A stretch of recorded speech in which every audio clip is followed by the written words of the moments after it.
आपली दिवाळी झालेली आहे, पण आज आहे देवांची दिवाळी आणि देवदिवाळीनिमित्त मी करंज्या बनवल्या आहेत. खारीप्रमाणे खूप साऱ्या लेअर सुटलेल्या या करंज्या आम्ही प्रथमच बनवल्या आहेत आणि पहिल्याच वेळी ते इतक्या उत्कृष्ट झाल्या आहेत की मी म्हटलं चला रेसिपी तर शेअर करायलाच हवी. रेसिपी बघण्याआधी तुम्ही या करंजीचा आवाज ऐका. झाली आहे ना खुसखुशीत आणि खूप सारी पदर पडलेली. चला तर बघूया ही करंजी कशी बनवायची. करंजीसाठी सर्वप्रथम आपण त्याचं सारण बनवून घेऊ. सारणासाठी आपण इथे सुकं खोबरं घेतलेलं आहे. सुक्या खोबऱ्याची जी काळी पाट असते ती या पद्धतीने काढून घ्यायची. त्यानंतर ह्याचे बारीक बारीक तुकडे करायचे आणि ते तुकडे मिक्सरच्या भांड्यात घालून त्याची एक पावडर करून घ्यायची. ज्यावेळी आपण खोबऱ्याची काळी पाट काढून घेतो त्यावेळेला ते खोबरं आहे ना थोडंसं माव्यासारखं लागतं आणि करंजी खूपच टेस्टी होते. आता आपण सारण बनवायला घेऊ. त्याकरता मी इथे 100 ग्राम तूप घेतलं आहे आणि त्यामधलं 2 चमचेच तूप मी पॅनमध्ये घालून घेतलं आहे आणि त्याला चांगलं तापवलं आहे. आता यामध्ये आपण रवा भाजून घेऊ. तूप चांगलं तापलेलं आहे. आता यामध्ये मी रवा घालून घेते. जवळजवळ पाव किलो रवा मी इथे घेतलेला आहे. हा रवा एकदम सगळा मी घातला आहे आणि एकदम मंद ते मीडियम गॅसवरती आपल्याला हा भाजून घ्यायचा आहे. एकदम खरपूस रंग येईपर्यंत भाजून घ्यायचा आहे. करंजीचं जे सारण आहे ना ते तुम्ही रवा कसा भाजला आहे यावरही डिपेंड असतं. आता बघा स्टार्टिंगला रव्याचा कलर हा असतो, पण आपल्याला तो आणखी भाजायचा आहे. अगदी खरपूस बदामी रंग येईपर्यंत तो भाजून घ्यायचा आणि रवा भाजत आला ना की त्याचा सुगंध दरवळतो एकदम घरभर. त्यावरूनही कळतं की रवा खूप छान भाजलेला आहे. बघा आता इथे रवा भाजून झाल्याचा कलर चेंज झाला आहे.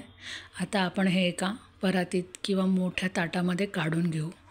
पॅन परत गॅसवर ठेवून त्याच पॅनमध्ये 1 चम्मच तूप घालून खोबऱ्याची जी पावडर आहे ती आपण खरपूस रंग येईपर्यंत भाजून घेऊ. खोबरं भाजायला जास्त वेळ नाही लागत. फक्त लक्षात ठेवा खोबरं जे आहे ते अगदी स्लो गॅसवरच भाजावं, नाहीतर ते पटकन जळतं. ते पण आपण ताटात काढून घेऊ आणि सेम पॅनमध्ये आपण आता चारोळी भाजून घेऊ. ऑलरेडी पॅनला तूप लागलेलं आहे त्यामुळे मी इथे तूप घातलं नाही आहे. चारोळी मी अशीच भाजून घेते. चारोळी पटकन भाजली जाते, तीही काढून घेते. त्यानंतर आपण पॅनमध्ये बदाम घालू. आता बदाम भाजताना बदामाचे बारीक बारीक तुकडे केले आहेत मी आणि त्यामध्ये थोडंसं अगदी 2-3 ड्रॉप्सच मी तूप घातलेलं आहे आणि बदाम हे मी भाजून घेते खरपूस रंगावरती. ड्रायफ्रूट याकरता भाजून घ्यायचे की सारण जरी खूप जास्त दिवस राहिलं तरी तुमच्या सारणाला खवट वास येत नाही, म्हणून ड्रायफ्रूट आणि खोबरं जे आहे ते चांगलं भाजून घ्यायचं. तर इथे मी मनुके भाजते सेम पॅनमध्ये. मनुके थोडेसे फुलेपर्यंत भाजून घ्यायचे. ते छान फुललेले आहेत. आता आपण तेही काढून घेऊ आणि त्याच पॅनमध्ये तीळ आणि खसखस हे दोन्हीही ड्राय रोस्ट करून घेऊ. कारण ऑलरेडी पॅनला तूप लागलेलं आहे, त्याच तुपामध्ये भाजून घ्यायचं. हे भाजायला अजिबात जास्त वेळ लागत नाही, पटापट भाजलं जातं आणि भाजल्यावरती ते उडायला लागतं. त्यावरून कळतं की हे भाजलं आहे. तेही आपण ताटामध्ये काढून घेऊ. आता आपलं सारणाचं सगळं साहित्य अगदी छान भाजून झालेलं आहे. बघा किती सुरेख कलर आला आहे. आता हे सगळं पळीच्या साहाय्याने आपण मिक्स करूया आणि पूर्णपणे गार होऊ देऊ. मिश्रण पूर्ण थंडगार झालं की यामध्ये 1 चमचा वेलची आणि जायफळची पूड आणि पिठी साखर घालून घेऊ आणि ती चांगली मिक्स करून घेऊ. करंजीसाठी जे पण साहित्य घेतलं आहे ते आणि त्याचं प्रमाण हे मी तुम्हाला डिस्क्रिप्शन बॉक्समध्ये देईन, तिथून तुम्ही ते चेक करा. करंजीचं सारण तयार आहे. बघा किती सुरेख रंग आला आहे. असंच दिसलं पाहिजे. हे चांगलं भाजलं गेलेलं सारण आहे, याची चव खूप छान लागते. आपण करंजीचं लेअर्सवालं पीठ बनवून घेऊ. त्यासाठी मी इथे 1 वाटी रवा आणि 1 वाटी मैदा घेतला आहे.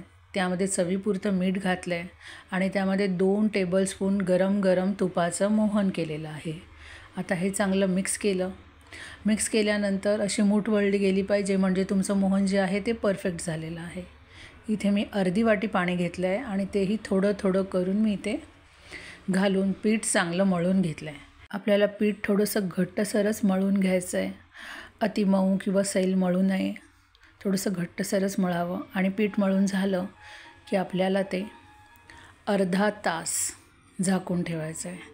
इथे पीठ झालेलं आहे.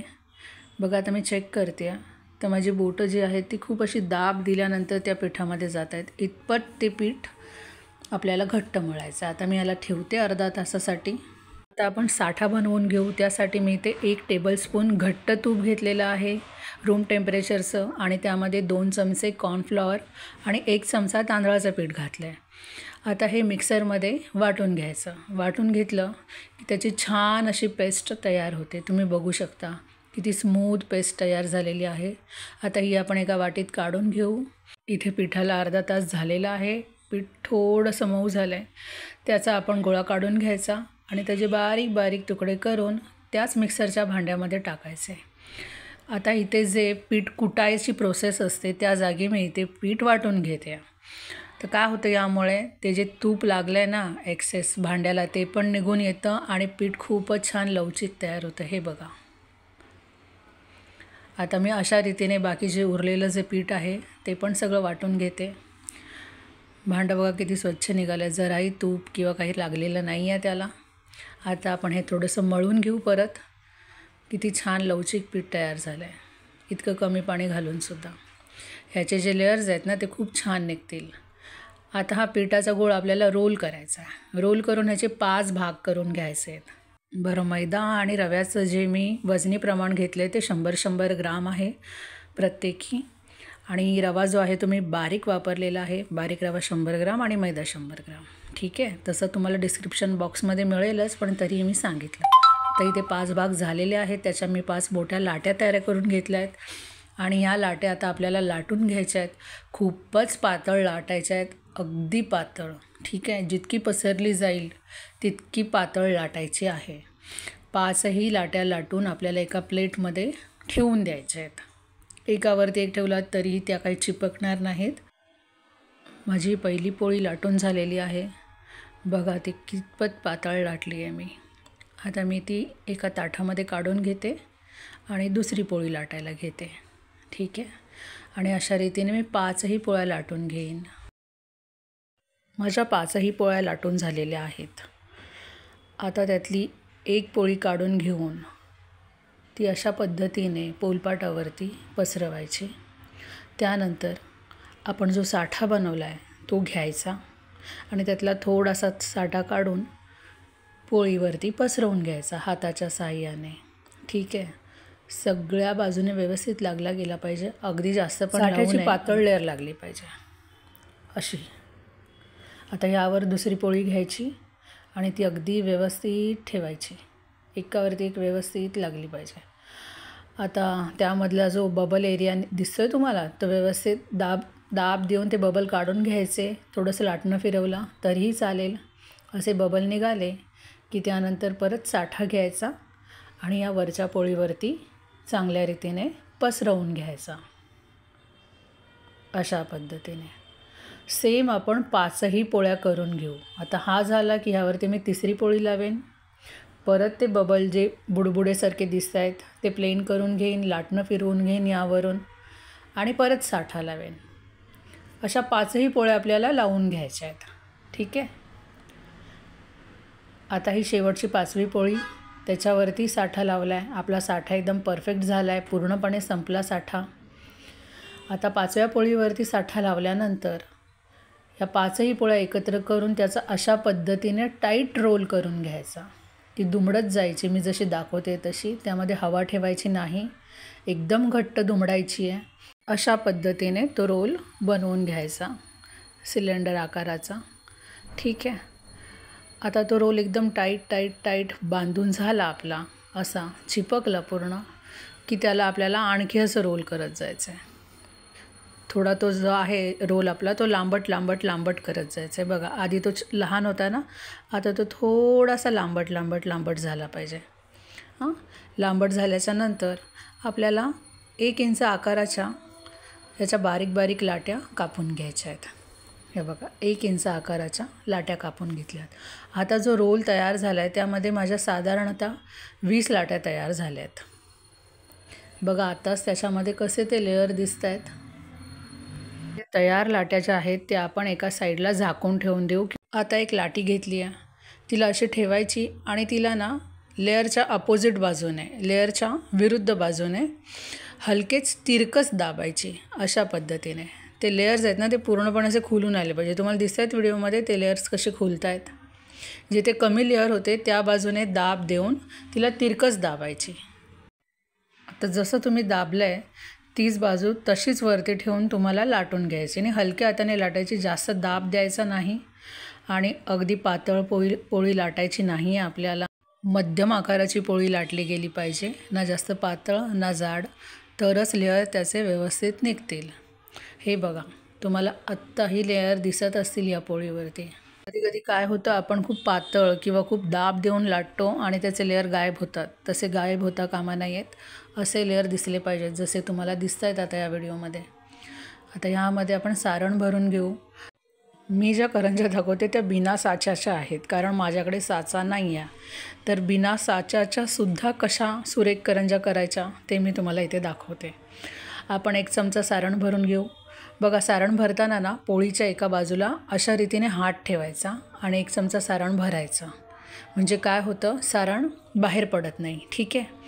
आणि चारही बाजूने पोळीच्या पाणी लावून घेऊ आणि आपण करंजी जी आहे ती बंद करून घेऊ. टाईट एकदम चिपकवून घ्यायच्या त्याच्या कडा आणि त्यानंतर चिरणीच्या सहाय्याने अशा रीतीने कडा कापून घेऊन करंजीला नक्षी काढायची. ॲक्सेस निघालेली कड जी आहे ती साईडला काढून घ्यायची.